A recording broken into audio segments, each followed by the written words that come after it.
我哥刚死，你就给我52块。宋秘书不小心忘了你哥手术费，这是给你的补偿。这次是你自己的问题，下次超过200块的消费，记得提前向宋秘书申请。怎么不回消息？沈燕，不要以为你是我丈夫就可以为所欲为。为什么没在家？这么晚你跑哪里去了？接电话，沈燕。再不接电话，我就让人把你尿毒症的哥哥从疗养院转出去。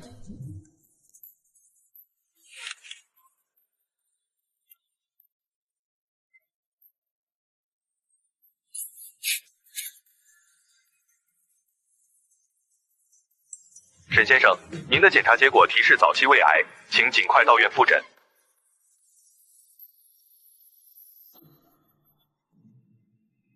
哥，从今天开始，没人能管我们了。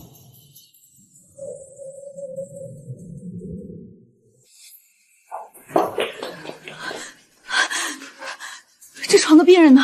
你不知道吗？他病危，家属打了一晚上电话都没凑齐抢救费，人已经走了。我是在认真和你说话，我要离婚。就因为一点小事就嚷嚷离婚？你哥哥的治疗暂停是我同意的，和景文无关，他只是执行命令。如果不是你前几天跑到公司闹事，我也不会这么做。刚刚我已经让人恢复治疗了，我很忙，没时间看你闹脾气。30万是医院预交费，清单要出院后才能开。宋秘书，我求你先把手术费批了。我不是怀疑你，只是以前见过有人虚报用途做假账。周总名声贵重，我总要替他把关。而且周总规定，超过200的私人开出都要上报给他。你先补医院证明，我再帮你上报。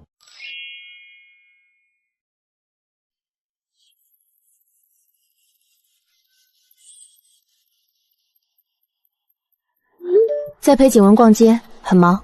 如果你真要离，直接走诉讼。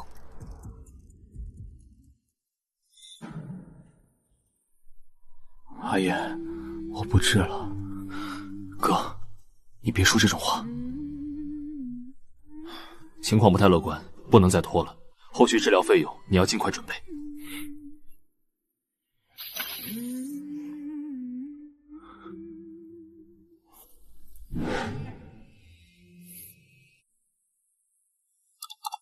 这戒指磨损严重，只能给这个数。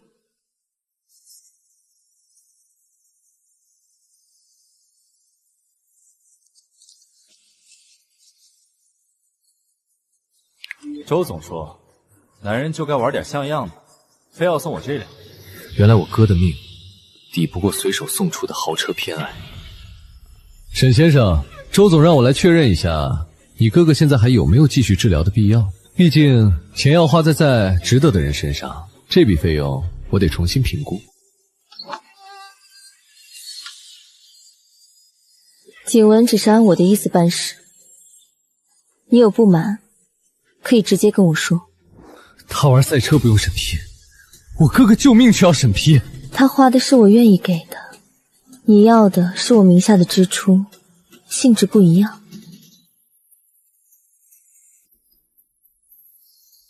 想要钱就填申请，景文审核通过，我自然会批。别闹脾气，等你想清楚再来找我。不好了，你哥哥病情恶化，需要马上手术。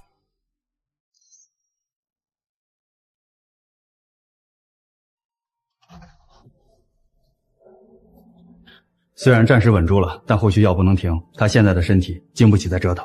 好，我知道了，医生。沈先生，你也在这里啊？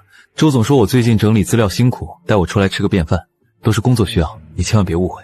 原来花周总的钱，也不是每一笔都需要理由。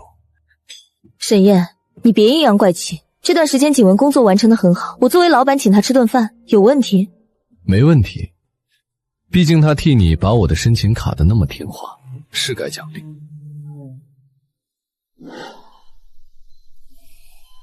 谁这么大手笔啊？好像是周氏那边放的，听说是周总奖励秘书。这样，这也太给面子了吧！老板做到这份上，真够宠的。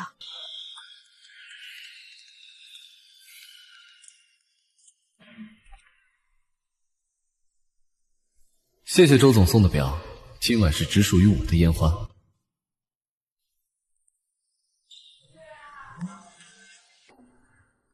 赞都点了，就别退回，不然别人看见会误会景文。你再给他留个言，夸一下他最近工作认真，算是我们夫妻一起给的鼓励。宋秘书辛苦了，连周总都舍不得给丈夫买的名表，你都替我戴上了。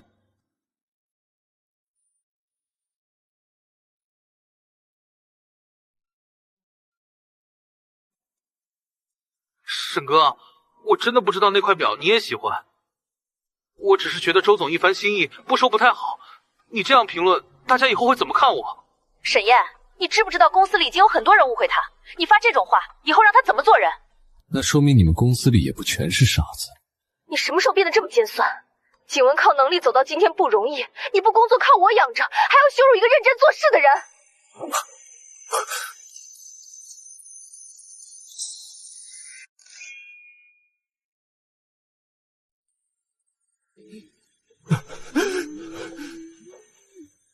病人自己拔掉了氧气管，正在抢救。哥，你怎么这么傻？别哭，阿言，不治了，太痛苦了。哥哥刚才都听见你和景月打电话了，别花钱了，我不想再拖累你。我不许你放弃，钱的事你别管，我一定会让你好起来。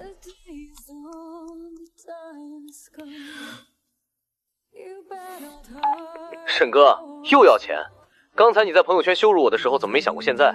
你现在过来向我跪下道歉，我或许还能考虑帮你说句话。景文说的没错，沈燕，这是你欠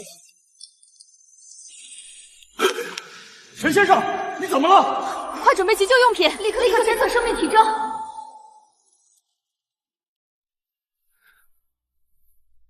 沈先生，你胃部情况很差，医生建议你立刻住院治疗。不住了。可你这个情况，要不要告诉家属一声？我没有家属。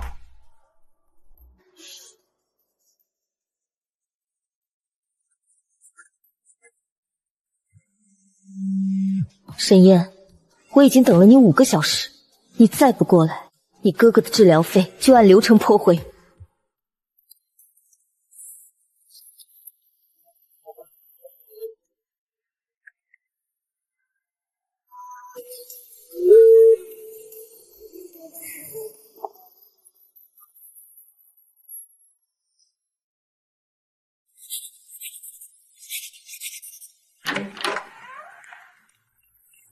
周总，出大事了！沈先生的哥哥刚刚在医院抢救无效，去世了。你说什么？这绝对不可能！沈燕的哥哥怎么可能会突然去世？是真的，周总。医院传来的消息，沈先生的哥哥已经确认离世了。沈燕前几天还在拿他哥哥的病威胁我，这肯定是沈燕自导自演的把戏。沈燕为了让我低头，你居然连这种谎话都编得出来。周总，医院连死亡证明都开出来了，沈先生已经在上面签了字。前几天我不是已经吩咐下去，让疗养院那边恢复沈燕哥哥的治疗了吗？为什么还会这样？怎么会这样？我明明告诉过沈燕，急用钱就去找宋景文审批。沈燕，你为什么不去找宋景文？你为什么宁愿看着你哥死？周总，沈先生那几天几乎天天都在医院缴费窗口守着。备车，现在就送我去医院，我要当面问清楚沈燕这到底是怎么回事。好的，周总，我马上去安排司机在楼下大堂等您。不用等司机了，我自己开车过去，立刻带我去现场。周总，医院的人说沈先生那几天一直在缴费大厅等一笔钱。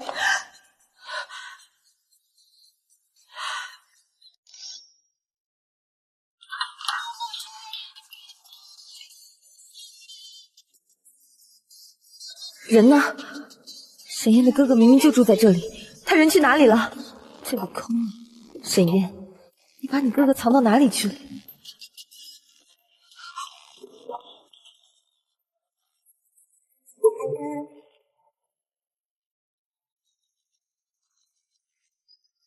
这位女士，请问您找谁？我是这床病人的家属。沈燕呢？沈燕带着她哥哥去哪个新病房了？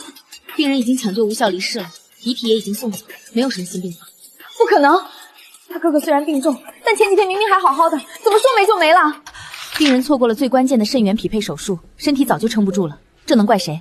肾源匹配，就是沈燕说的那次最后的机会。周总，您冷静一点，沈先生的哥哥是真的不在。让我怎么冷静？沈燕呢？既然人不在了，沈燕为什么不接我电话？沈先生办理完所有火化和注销手续之后，就已经离开医院了。他去哪儿了？他身体本来就不好，他有没有说自己接下来要去哪里？我们不清楚他的去向，不过沈先生离开的时候状态非常差。状态很差是什么意思？他到底出什么事儿了？他当时在走廊里晕倒了，我们强烈建议他住院治疗，但他拒绝了。沈燕她为什么要拒绝治疗？她到底得了什么病？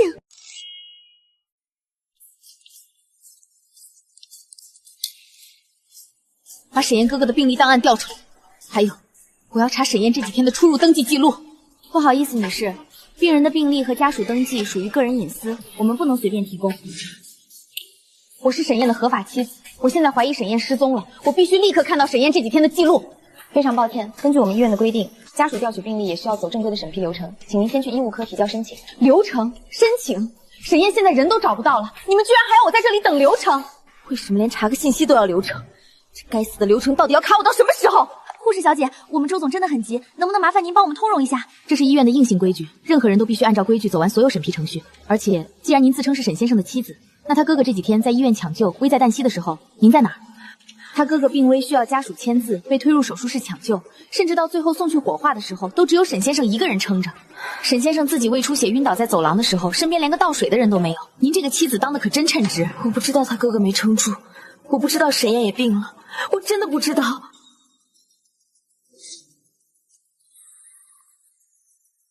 周总，这里是医院，不是你的周氏集团。他哥哥的遗体4天前就火化了，沈先生也已经签字销户离开了。你来晚了。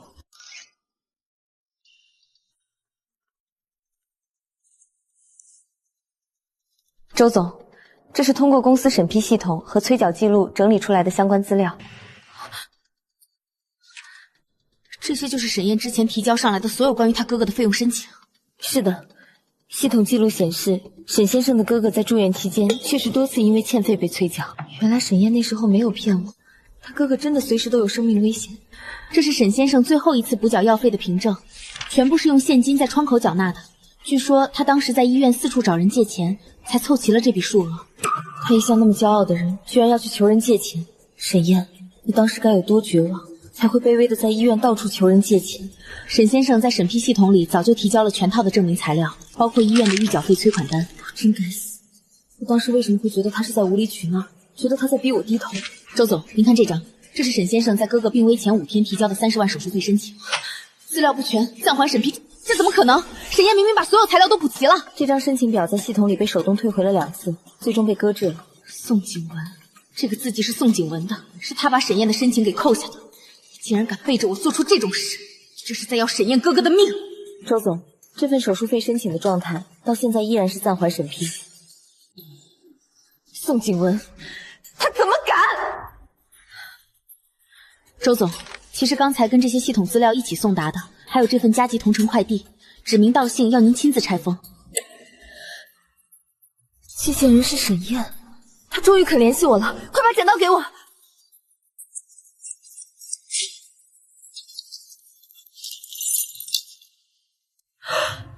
这是离婚协议书，沈先生已经在第1页签好名字了。沈燕，你玩真的？你把钥匙还回来，真的要跟我断得干干净净，没有争吵，没有质问，你就这样把我们3年的婚姻和这个家彻底丢掉了。周总，死亡证明上的死亡日期就是您陪宋秘书看赛车买运磊的那天。那天我还在陪宋景文逛街，我还觉得沈燕是在作妖，我真是一个混蛋。沈燕在死亡证明上签字的时候，心里该有多恨我。周总，沈先生把这些寄过来，大概是想告诉你，他已经彻底死心了。他死心是因为宋景文在背后替我做主，把沈燕的生路全部给断了。宋景文，我给他的权利是让他用来要人命的吗？周总，那现在需要联系法务部门介入，去调查审批系统的后台记录吗？不用等明天了，现在立刻把宋景文给我叫到办公室来。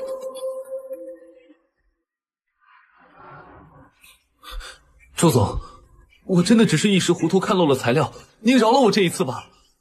一时糊涂？你点开申请后直接选择手动退回，这也是糊涂？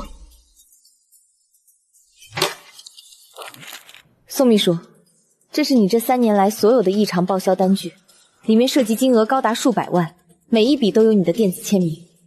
不能让周金月他们把证据带走，否则我这辈子就全毁了。这些账目都是假的，是沈燕联合财务部故意做假账陷害我的。宋景文，你涉嫌职务侵占，故意毁灭证据。周氏集团已经把账目提交给有关部门了。宋景文，我给你的信任，不是让你用来卡着我丈夫的救命钱去满足你自己的虚荣心。周景月，你少在这里装深情！逼死沈岩哥哥的罪魁祸首明明就是你！你给我闭嘴！助理，立刻通知有关部门的人进来带人。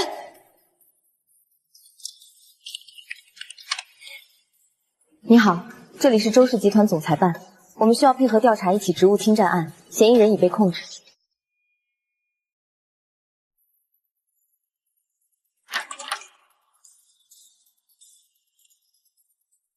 周总，我们接到举报，特来进行依法取证，请予以配合。周总，5天前晚上9点至10点被宋景文删除的云端通话录音已成功恢复。放出来，我要听听他到底说了什么。宋秘书，算我求你，把手术费批了吧。我哥哥在急救室里真的不能再拖了，求求你。沈燕，你在朋友圈里羞辱我的时候，怎么没想过现在？你跪下道歉，我或许可以考虑帮你。下跪道歉？宋景文，你居然敢用我给你的权利，这样作践沈燕的尊严！景文说的没错，沈燕，这是你欠他的，少在这里装模作样。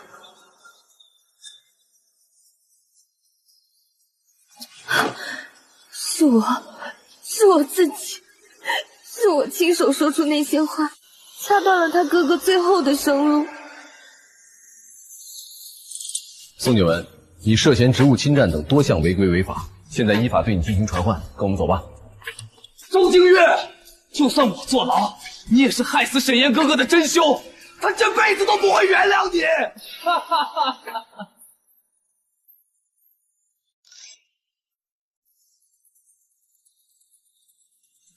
周总，因为你私生活的丑闻，周氏集团的市值在1天之内蒸发了100亿，逼着丈夫下跪，卡着救命钱不放，这种道德败坏的指责，董事会需要你给个交代。随你们怎么折腾吧。沈燕走了，我守着这个冷冰冰的公司还有什么意义？关于总裁的位置，董事会可以按照程序随时罢免我，我没有异议。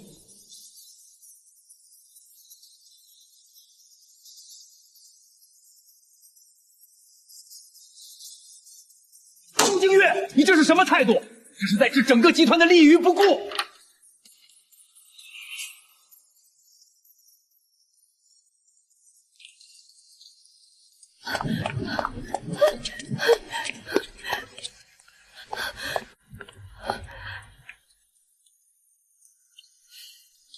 周女士，沈先生已经把病人的遗物和骨灰都带走了。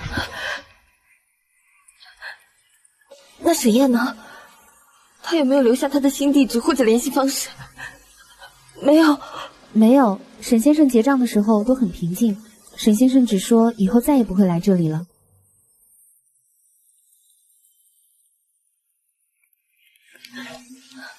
周总，我们查了沈先生所有的联系方式，他的卡全部注销，号码也成空号了。我是沈燕哥哥的家属，我要把病人之前欠下的所有医药费、疗养费全部结清。这位女士，系统显示这位病人的账目已经在4天前全部结清了。结清了？他哪里来的钱？他名下的周氏副卡明明早就停了。是一位叫沈燕的先生用现金结清的，他当时很着急，办完手续就直接去火葬场接病人了。现金？30万不是小数目，沈燕哪里来这么多现金？周总，沈先生可能把能卖的东西都卖了，我们得去火葬场看看。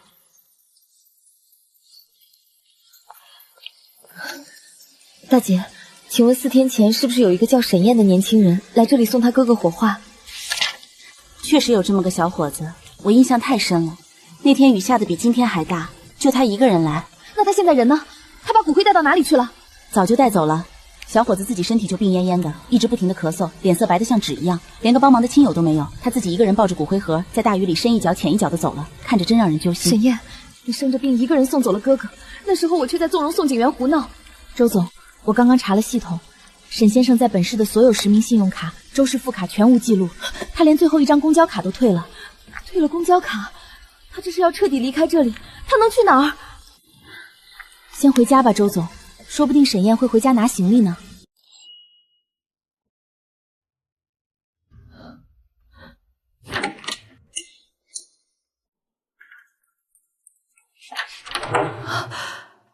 沈燕，你一定是在跟我赌气，你不可能什么都不带走。周总，沈先生没有带走任何你买给沈先生的贵重物品。不可能！沈燕平时用的手表呢？我送给沈燕的那辆车呢？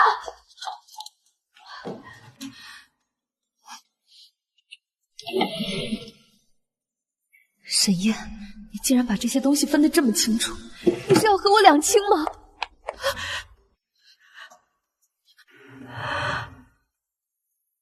沈燕把照片带走了，把他哥哥的照片带走了。沈燕真的不要这个家了。周总，我在沈先生的抽屉里找到了这个，但是里面的结婚戒指已经不在了。戒指呢？沈燕最宝贝这枚戒指了，沈燕怎么会把戒指弄丢？周总，我们刚刚查到了沈先生名下唯一一张私人属于卡的交易流水。流水的资金是从哪里来的？沈燕人在哪里？流水显示有一笔来自奢侈品回收店的转账，沈先生应该是把结婚戒指卖了。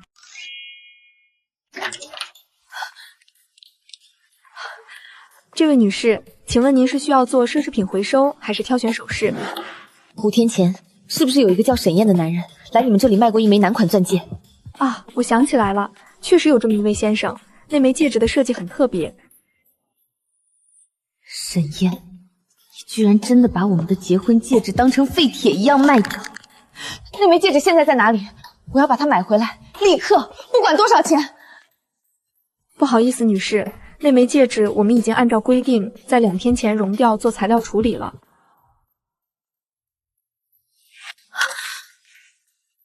熔掉了，我们的婚姻最后连个残渣都没剩下来。沈燕，你这是在用行动告诉我，我们之间再也没有复合的可能了吗？店员先生，请问那位沈先生来卖戒指的时候，状态看起来怎么样？那位先生的脸色非常差，苍白的没有一点血色，手一直在不停的发抖。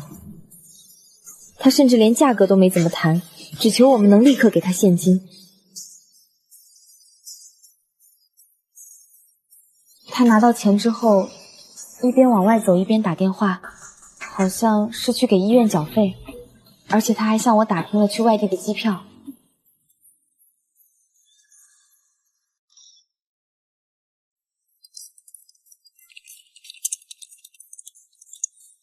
周总，按照您提供的身份信息，这就是那位沈先生进机场安检时的监控画面。沈燕，你当时胃痛的那么厉害，为什么不肯给我打个电话？他甚至连头都没有回一下，他就这么走了。我明明就在这个城市里，他却宁愿一个人拖着箱子离开。周总，沈先生是用全部的积蓄买的这张单程票，他没打算再回来。单程票，沈燕，你这是要彻底把我抛弃在你的过去里啊！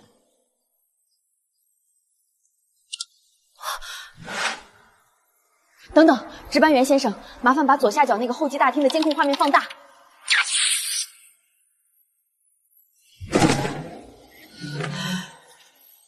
周总，沈先生过安检登机前，好像在候机厅里晕倒过。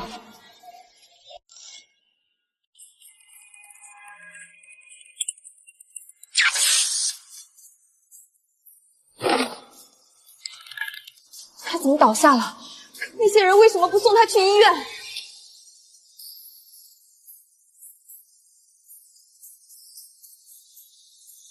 沈燕，快把我的电话给他们啊！我是你的妻子，我可以去接你。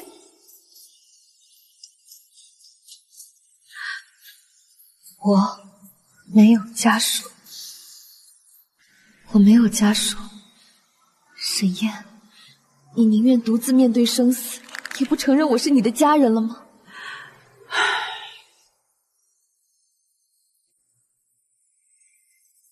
周总，沈先生在去火化他哥哥的时候，就已经把您从他的生命里除名了。是我亲手把他推走的，是我在他最需要家人的时候缺席了他的人生。周总，这是我们在沈先生注销的手机号后台里查到的最后一批未读短信记录。周总，沈先生可能不只是胃疼。周总，先回家吧，今天太晚了。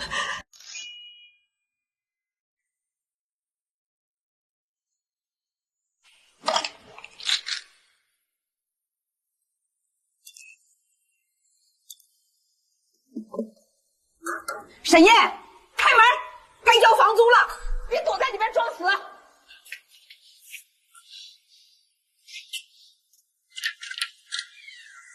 这都拖了几天了，没钱就赶紧搬走，别耽误我把小公寓租给别人。阿姨，求您再宽限我3天，等我找到工作，一定马上把房租补齐。最后3天，再不交钱，我直接把你的东西扔出去。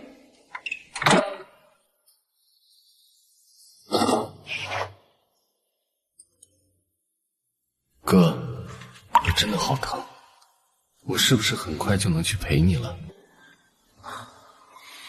不行，我答应过哥哥要好好活下去。沈燕，就这么放弃？沈先生，你简历上有3年的空白期，这3年你是在家当全职男保姆吗？没关系，这些羞辱比起在周氏在家照顾，但我专业的财务技能并没有集团室收到的，根本随时上手工作。没有生疏，我们公司要的是能抗压的专业人才，不是靠女人养着的软饭男。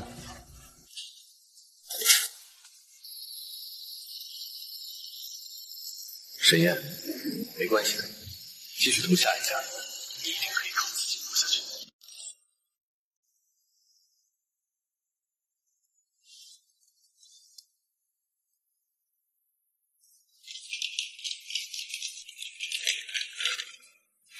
原来短信里说的都是真的，早期胃癌，沈燕真的得了癌症。他当时在书房跟我说离婚的时候，就已经得了癌症。沈燕，别再拿生病作妖来博取同情了，这婚必须离。我还骂他作妖，我还觉得他是在拿生病博同情。我到底都对他做些什么？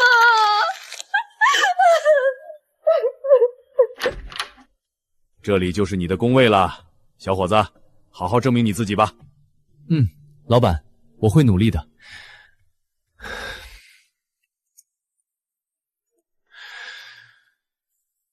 这是我最后的机会了，上吧，沈燕，你一定行。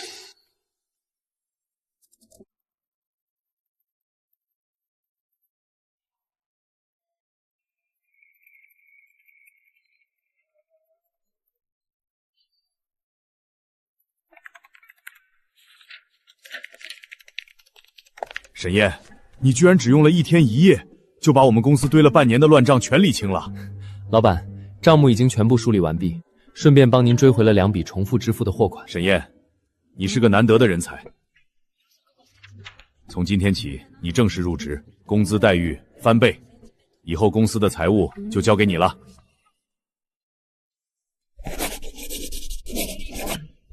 哥，我拿到第1笔靠自己赚来的工资了，我能养活我自己，也能治病了。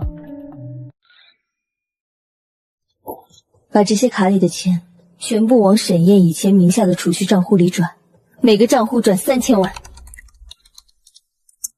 周女士，非常抱歉，系统显示这些账户在4天前就已经由陈凯人本人亲自申请销户了。沈燕，你把所有的退路都堵死了，连1分钱的联系都不愿意留给我。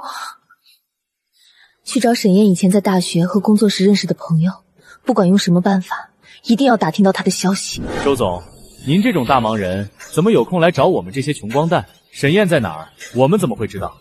求求你们告诉我，沈燕到底有没有联系过你们？我真的很担心她的身体。你担心她？沈燕的哥哥病危那天，沈燕为了凑齐30万，在外面挨个给我们打电话，甚至给债主下跪。她那么骄傲的一个人，为了救她哥哥，把尊严踩在脚底下求人。你这个当妻子的，当时却在陪别的男人逛街放烟花。你借钱，沈燕，你当时为了30万，竟然给别人下过跪。周金月，你的钱能买来宋景元的虚荣，但买不回沈燕哥哥的命，你永远都找不到他。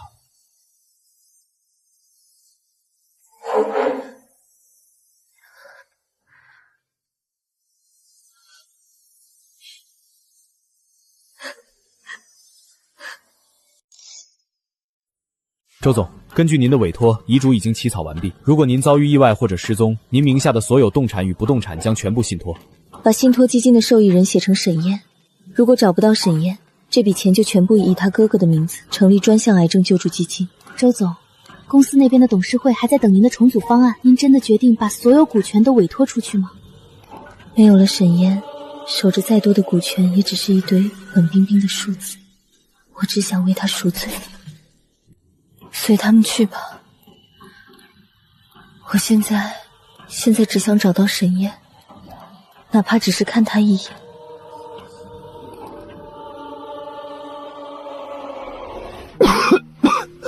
小沈啊，慢点喝口水。你一个人在外地生病，身边连个照顾的人都没有，真是作孽啊！阿姨，谢谢您送的热粥，我已经感觉好多了。沈先生，第一阶段化疗的效果很明显，肿瘤指标有所下降。只要你保持这个心态，按时吃药，很有希望完全康复。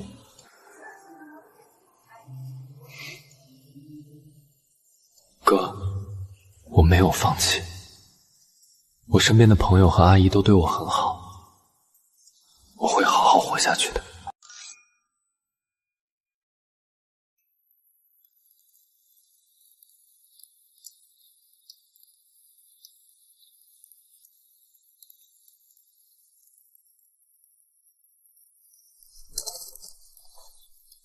对不起，大哥，是我太自私，是我害了你和沈燕。如果我当初接了那通电话，如果你现在还活着，沈燕是不是就不会走？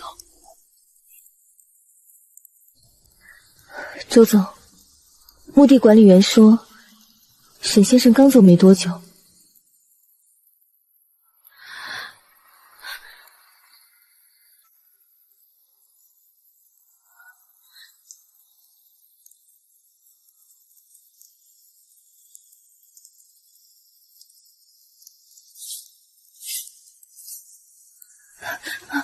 大叔，刚刚来祭拜的那个人，他往哪个方向走了？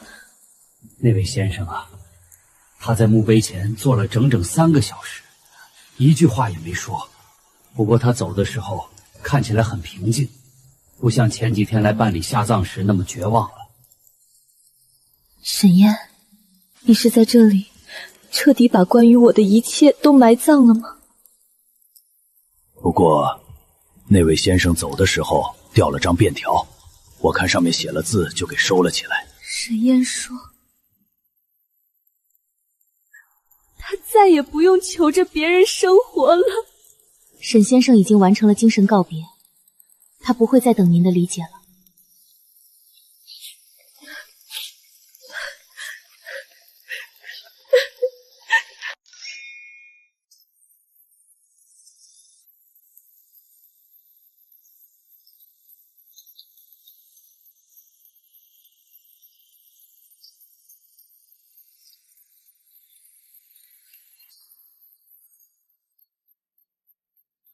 沈燕，以后我们就是一家人了。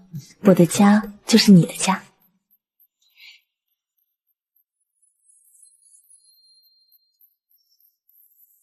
静月，我曾真的以为，只要我足够听话，足够爱你，我们就能有一个家。可你的家太贵了，留在那里，要用我哥哥的命和我的尊严去换。我用尽全力爱了你3年，静月，我不恨你卡住我哥哥的救命钱，我只恨我自己，为什么这么无能，要把哥哥的命寄托在你的施舍里。对不起，静月，我得卖掉你给我的家了，因为我得用它给哥哥买命。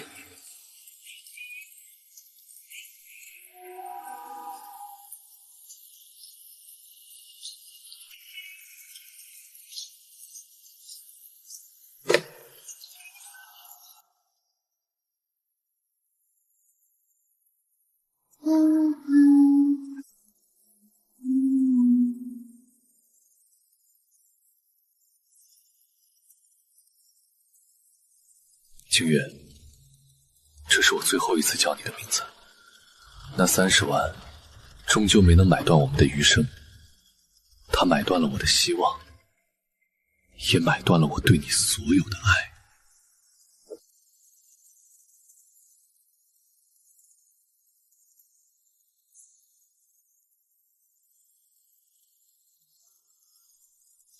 周静月，我不恨你了，因为恨一个人太累了。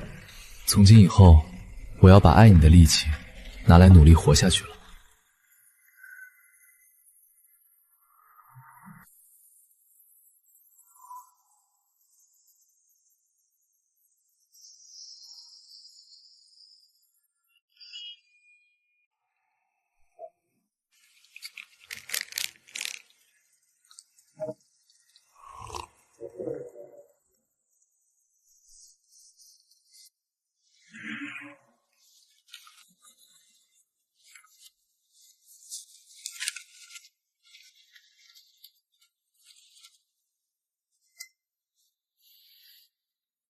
虽然不多，但是我自己赚的。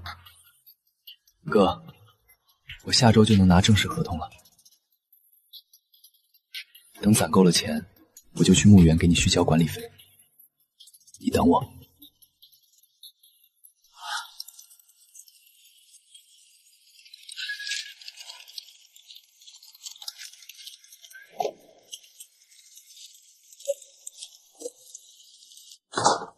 小沈，把这些上个月的差旅报销单对一下，系统里的数据对不上，今天下班前必须平掉。好的，张姐，我这就做。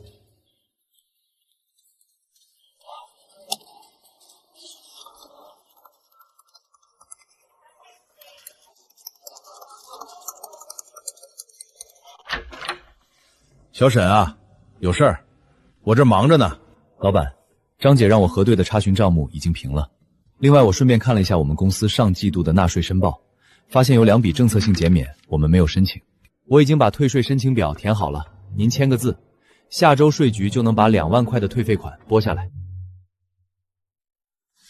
行啊，小沈，你这眼光挺毒啊，老财务都没注意到这笔退税。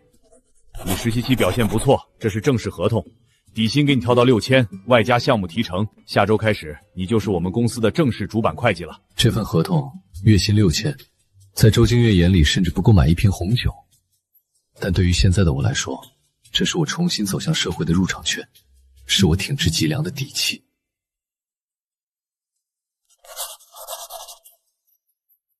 哥，我转正了，我开始靠自己活下去了。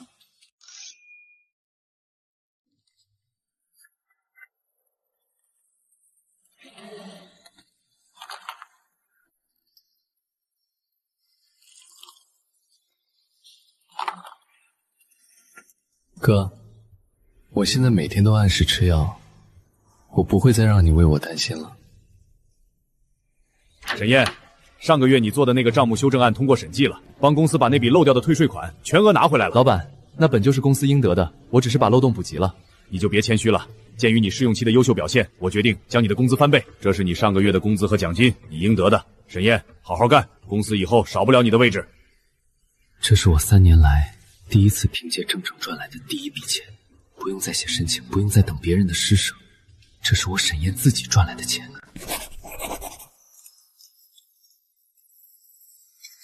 那是各个墓地的后续维护管理费。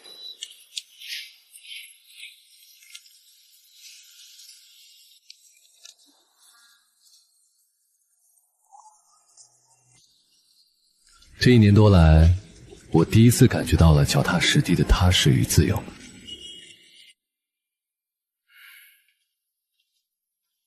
沈燕，有个消息先跟你透露一下，下个月我们要争取一个大合作方。大合作方是哪家公司？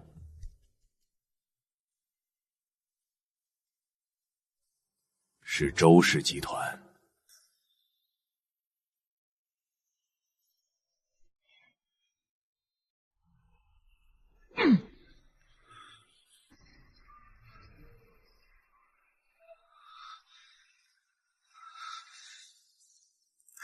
周氏集团，周景月，原来1年过去了，这个名字还是会像阴魂一样出现。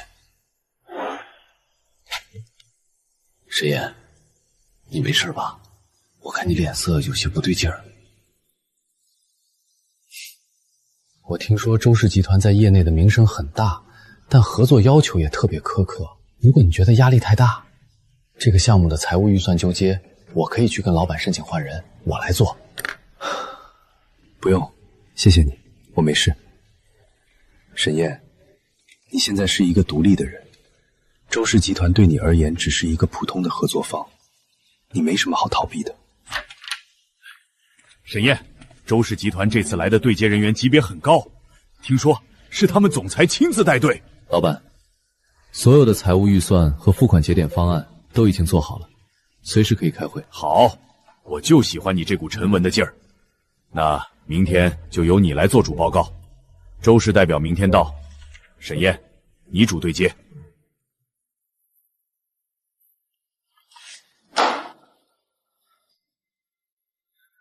好。沈先生，恭喜你！这次的胃镜和病理复查显示，你早期胃癌的病灶控制得非常好，目前情况很稳定。谢谢医生，这几个月我都有按时吃药，保持下去。记住，绝对不能再有过度劳累和极端的精神刺激。按时复查，你还有很大机会康复。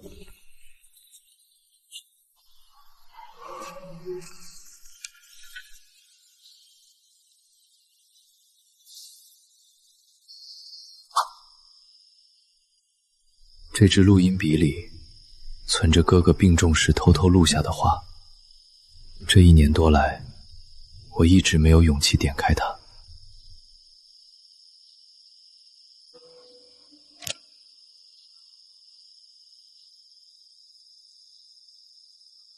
阿言，等你听到这段录音的时候，哥哥大概已经不在了。阿言，别为哥哥难过，也别再去求那些不值得的人了。哥，对不起，我以前太傻了，我为了你把尊严都丢了。阿言，以后要为自己活。哥，我听你的话，我以后只为我自己活。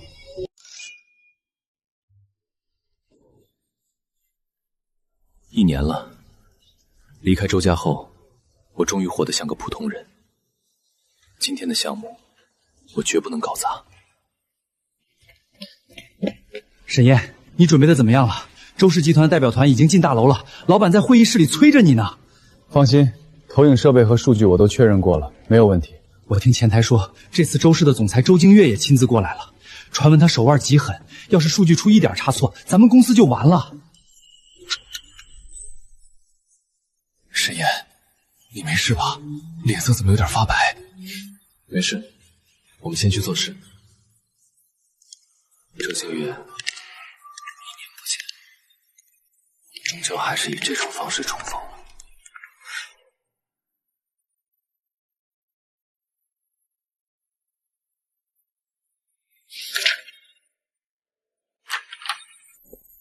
沈燕，你怎么才来？快，赶紧给周总和各位领导汇报一下咱们的预算方案。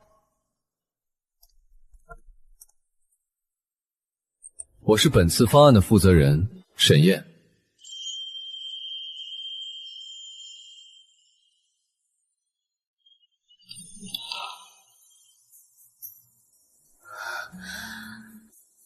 是他，真的是沈燕。这一年，他到底去了哪里？为什么会出现在这儿？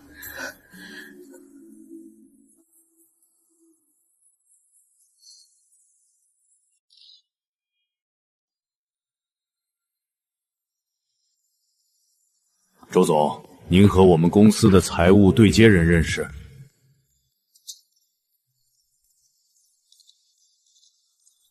周总您好，我是本次项目的财务对接人沈燕。沈燕叫我周总，还用这种看陌生人的眼神看着我。周氏集团提出的这部分推广费用需要拆分，付款节点建议放在首期验收合格后。沈燕的病好了吗？这一年她到底是怎么过来的？为什么会变得这么优秀？周总，合作愉快。具体的合同条款，我们下午会出正式版送去贵司。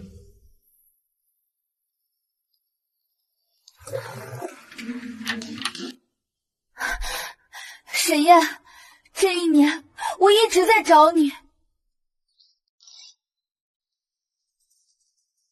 沈燕，我知道以前是我错的太离谱，宋景文做的事我已经全部查清楚了。我已经撤销了宋景文所有的职务，并且让法务把他送进去了。我真的不知道他敢那样对你。周总，宋景文挪用公款还是卡审批，那都是周氏集团内部的法务问题，与我无关。为什么他能这么冷静？他以前明明最恨宋景文。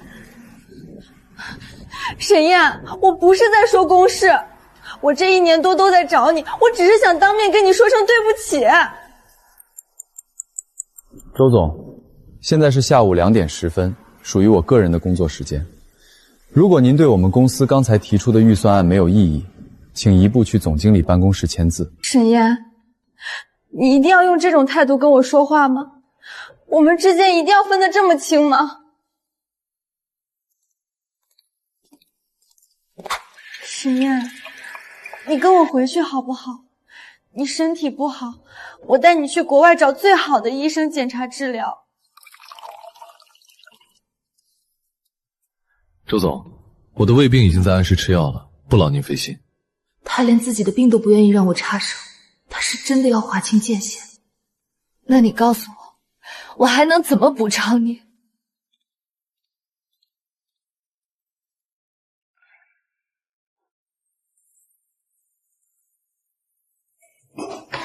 沈燕，只要你肯跟我回去，周氏集团名下的3套别墅10%的股份，我都可以立刻转到你的名下。以后周氏的所有财务都交给你管，你再也不用为了几百块钱去跟任何人写申请。周总，您觉得我现在还需要这些东西吗？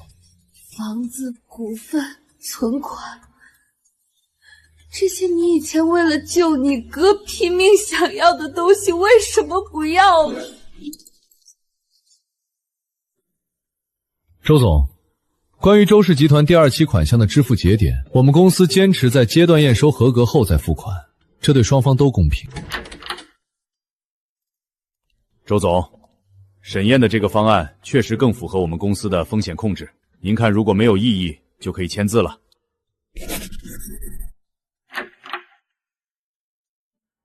沈燕，如果你不愿意要钱，如果你觉得我是在用钱侮辱你，那我可以用你哥的名字在医学界设立一个专项医疗基金，去帮助同样的人。只要设立了这个基金，你哥的名字就会被大家记住，这也算是我们为你哥做的一点事。周静月，你是不是觉得只要拿钱做慈善，就能洗刷你和宋景文身上的罪孽？我不是这个意思，沈燕，我是真心想要为你哥做点什么。我哥哥躺在病床上等那30万手术费的时候，你人在哪儿呢？现在人化成灰了，你跑来跟我说要用我哥哥的名字设立基金，你这是在补偿我哥哥，还是在满足你自己的虚荣心？你现在知道后悔了？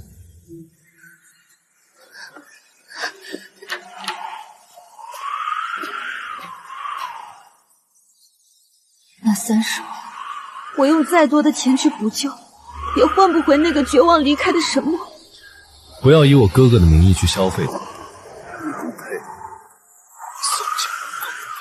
沈烟，我知道我不该不给你哥那笔救命钱，但我已经处理了宋景文，为什么你还是不肯回头？周金月，真正让我死心的不是你不给钱，那是什么？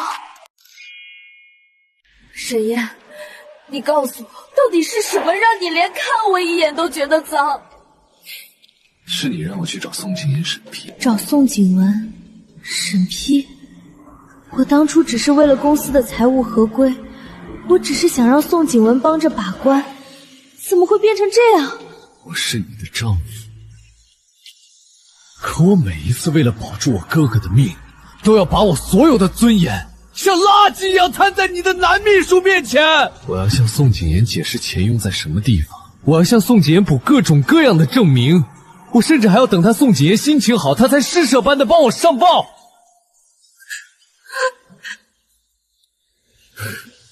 他一个秘书，却可以决定我哥哥能不能续上药，决定我能不能拿到救命的钱。而你周金月，只觉得这是公司的规矩。沈烨，我那时候真的不知道宋景文是那样的人，如果我知道，我绝不会。不，你知道，你只是觉得我是一个依附你生活的外人，只有你大发慈悲的施舍，我才配拿到那笔钱。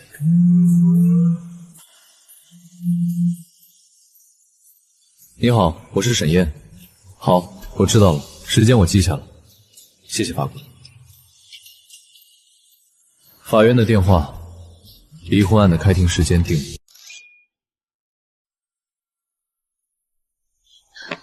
沈烨，你看看你现在过的是什么日子？你住着不到30平米的小公寓，每天跟别人挤公交，加班到这么晚，只能吃便利店的冷便当。周总，这日子哪里不好？这哪里好？你以前在周家衣食无忧，你想要什么名牌我都可以让人送来。这里的风是自由的，便当是热的，这就够了。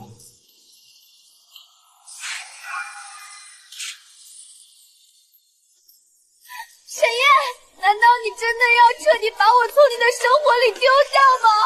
你不住小房子，是因为你觉得那不够体面；我住小房子，是因为我付得起房子，不需要向任何人献身情。我再也不用看宋景文的脸色，也不用等你大发慈悲。原来，我自以为给沈烨提供的优渥生活，在沈烨眼里，不过是带着金锁链的囚徒。你也是我自由里必须丢掉的那一部分。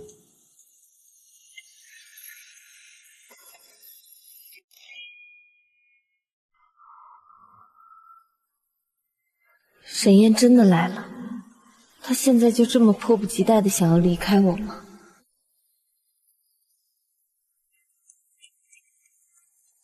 沈烨，这是我已经签好字的离婚协议，还有一份关于我们婚姻存期间的财产补充协议。周总，我之前在电话里已经说得很清楚，除了我依法应得的，周家的任何东西我都不会要。沈烨，我向你保证，这一次我绝对不会再用任何理由拖延你，更不会让任何人来插手我们的事。我只是希望你能收下这些股份和房产，算是我给你，还有给你哥哥的一点微不足道的补偿。沈烨，你不要周家的钱，你要怎么去治你的胃病？你怎么活下去？周总，我哥哥的账目在1年多前就已经全部结清，我不需要你的任何施舍和补偿。这不是施舍，沈烨，这是我欠你的，是我没有尽到一个做妻子的责任。你就当是看在我们3年夫妻的情分上，让我帮你找最好的医生治疗，再考虑一次，好不好？周总，我今天来这里只是为了结束这段婚姻，没有其他多余的打算。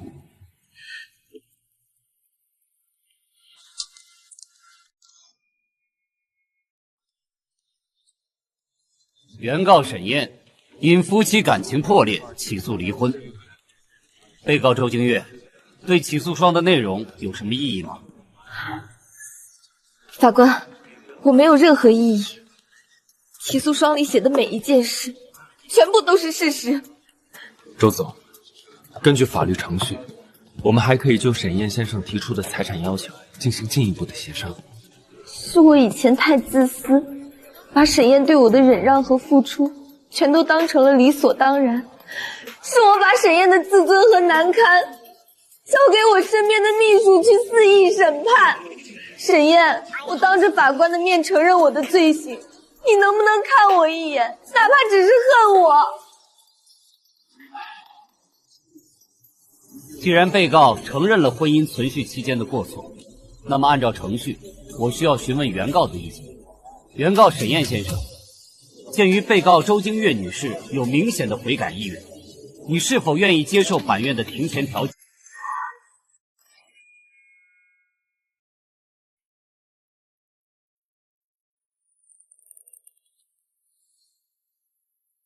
法官，我不接受任何形式的调解，我坚持要求法院依法判决我们离婚。沈燕，你连最后一次调解的机会都不肯给我，你真的这么恨我？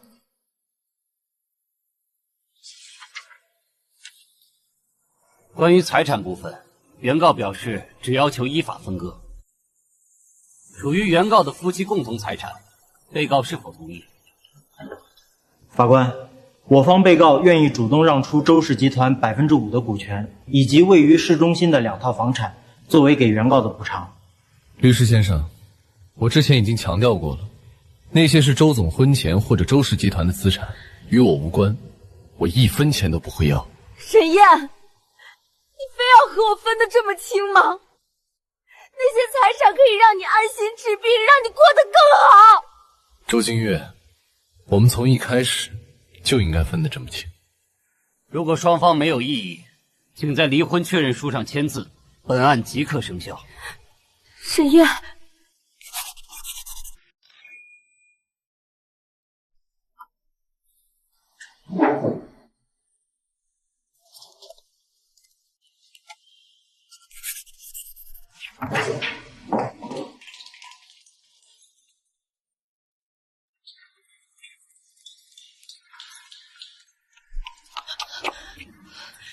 沈燕，我们虽然离婚了，但如果你以后身体不舒服，或者生活上有任何需要，你随时都可以来找我。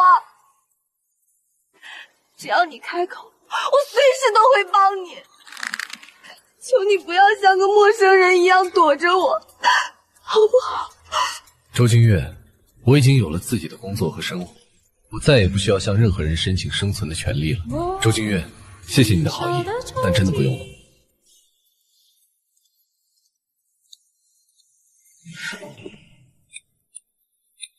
老板，麻烦帮我拿一束金黄色的菊花，要新鲜一点的。好嘞，小伙子，这束刚从基地运过来的，开得正盛呢，给你包好。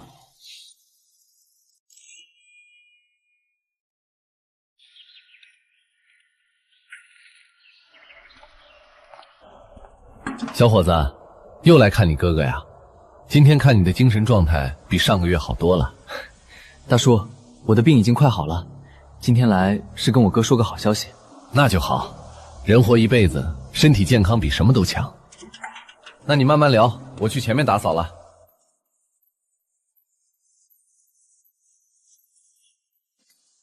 哥，我来看你了。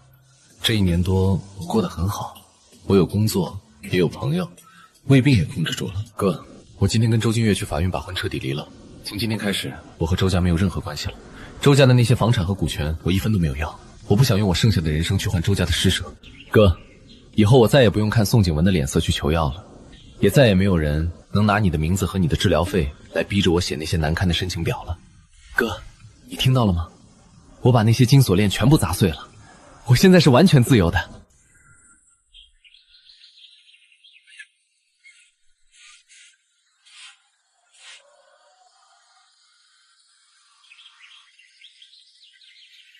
哥，以后我会好好活。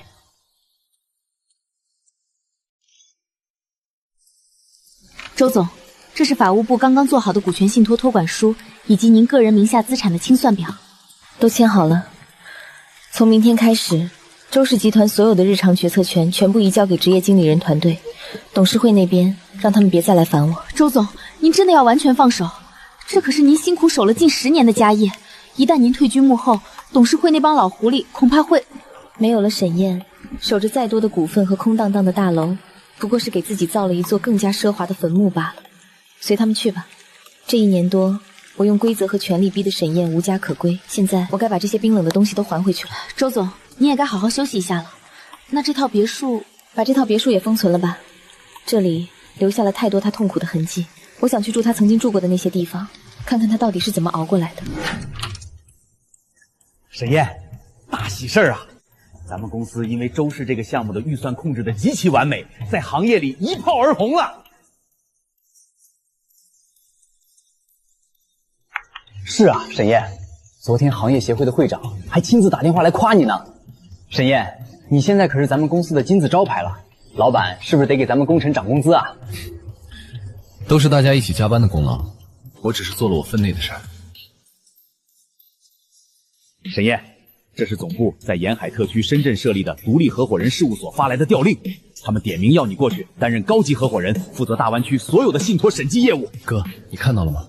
这一次没有周家的背景，没有居高临下的施舍，我是靠自己的专业和汗水，堂堂正正的拿到了去新城市的入场券。啊，沈燕，你要走啊？不过这也是好事儿，大湾区那边平台更大，更适合你。谢谢老板，谢谢大家。我想去一个能吹到海风的新城市，重新开始。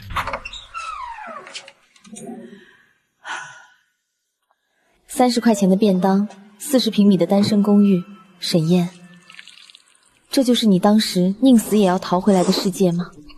原来没有了那冰冷的30万，没有了那些高高在上的规矩，这个破地方居然比我那栋空空的别墅还要温暖。沈燕，我终于懂了，可是我真的把你丢了。大妈，请问这把青菜多少钱？2块5一把，新鲜着呢，早上刚从地里摘出来的。2块5角，在以前，这甚至不够宋景文随便买一个下午茶的零头。可沈墨在医院的时候，每一笔这样的零钱，都是沈燕在走廊里四处求人、作践尊严换来的。姑娘，拿着吧，怎么买个菜还快哭了呢？现在小年轻过日子不容易，加油啊！谢谢大妈，我会的。长没长眼睛啊？挤什么挤？对不起，我不是故意的，实在不好意思。沈燕，你以前就是每天坐这趟车，带着满身的疲惫和胃痛，回到那个没有我的家吗？而我那时候却躺在宽敞的后座上，冷漠地责怪你为什么总是不接电话。小沈啊，奇迹，真是奇迹！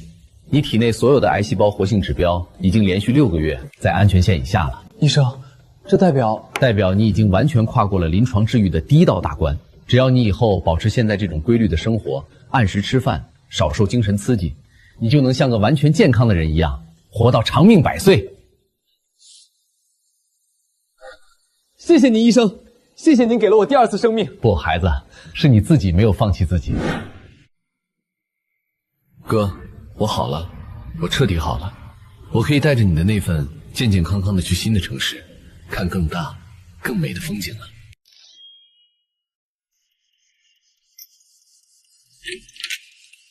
沈老师，大湾区这边刚刚成立的沈氏兄弟公益基金，委托我们做最后的资产注入审计。沈氏兄弟？是的，这个基金会是由一位匿名人士出资设立的，资金规模高达3个亿，专门用来资助那些因为没钱做匹配手术而放弃治疗的贫困肾病、胃癌患者。3个亿，专项肾病和胃癌，你终究还是用了这个方法，把周家所有的资产都推了出去。接下这个项目吧，这是利国利民的公益项目，必须确保每一分钱都用在患者身上。好的，沈老师。不过基金会的发起人也指明要您作为总审计师参与明天的资产交割会，他人已经到新城了。知道了，帮我准备明天的资料。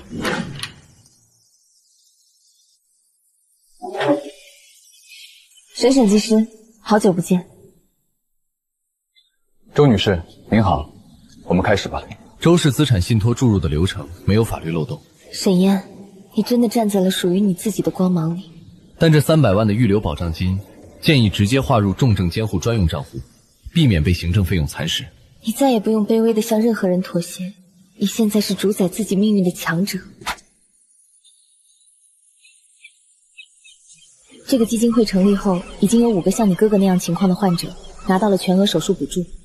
替那些患者，谢谢你，周女士。沈燕，我搬到你以前租过的小公寓里住了半年，我坐了你坐过的公交车，吃了你吃过的冷便当，我没有别的意思，我只是想亲自走一遍你走过的路，感受一下你当初该有多绝望。都过去了，我已经不觉得苦了，你也放过你自己吧。沈老师，出大事了！周氏集团残留的几个老董事联合宋景文以前在财务部埋下的同伙，今天下午向法庭申请了紧急财产保全。财产保全？凭什么？他们伪造了一份周氏集团3年期的虚假海外债务合同，声称周金月在信托基金里注入的那3个亿属于恶意转移公司可执行财产，要求法院立刻冻结基金会的所有银行账户。这笔钱是用来给重症患者做手术的救命钱，一旦冻结，那些在手术台上等待配源的患者就会彻底失去生路。宋景言虽然进去了，但他那帮贪得无厌的爪牙竟然还想闹事儿。小刘，帮我联络法庭的民事听证处，就说我是信托基金的独立总审计师，要求在明天开庭前提交决定性的反洗钱证据。法官大人，周京月女士在未清偿公司高额债务的情况下，将巨额资金投入公益信托，这是极其恶劣的逃匪债行为，必须立刻查封冻结。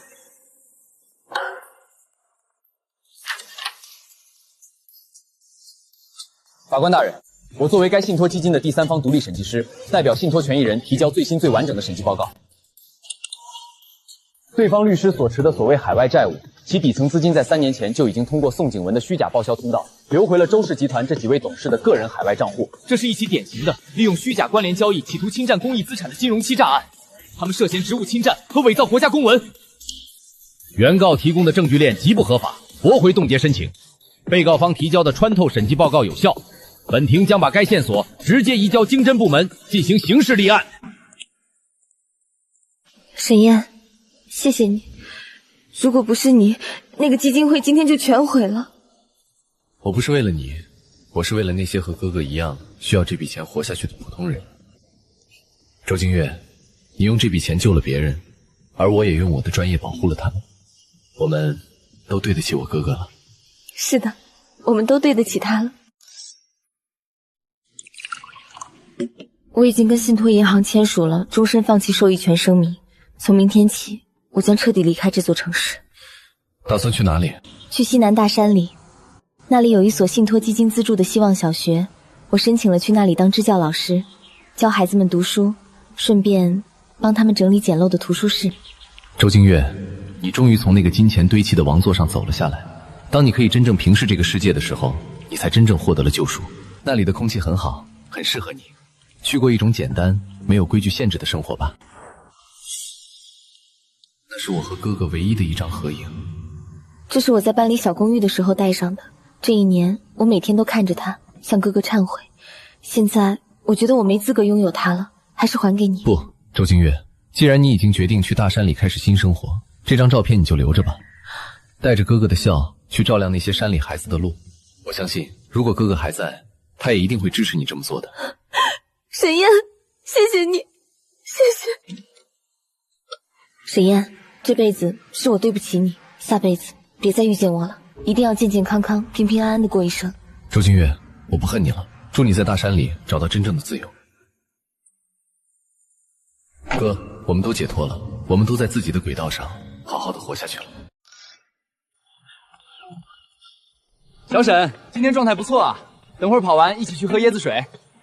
好嘞，老地方见。沈燕先生，财务合伙人年终分红已入账，麻烦查收。这钱足够我在这个美丽的沿海城市买下一套属于自己的海景小公寓。哥，我打算买房了，这一次是我自己全款买的，房产证上只有我一个人的名字，那会是一间面朝大海、温馨的小房子。周老师，这是我阿妈早上刚从树上摘的，可甜了，给你吃。谢谢小宝，真乖。今天的拼音课学会了吗？学会了，周老师，我以后也要像你一样去读大学，去看看外面的大城市。好，老师等你们长大。大城市很美，但记住，无论走到哪里，都要做个善良、顶天立地的人。那些痛苦的申请表，那些高高在上的施舍，那些被金钱勒紧的尊严，都留在过去。哥，我们的余生再也没有任何人能够买断了。我会走的比谁都远。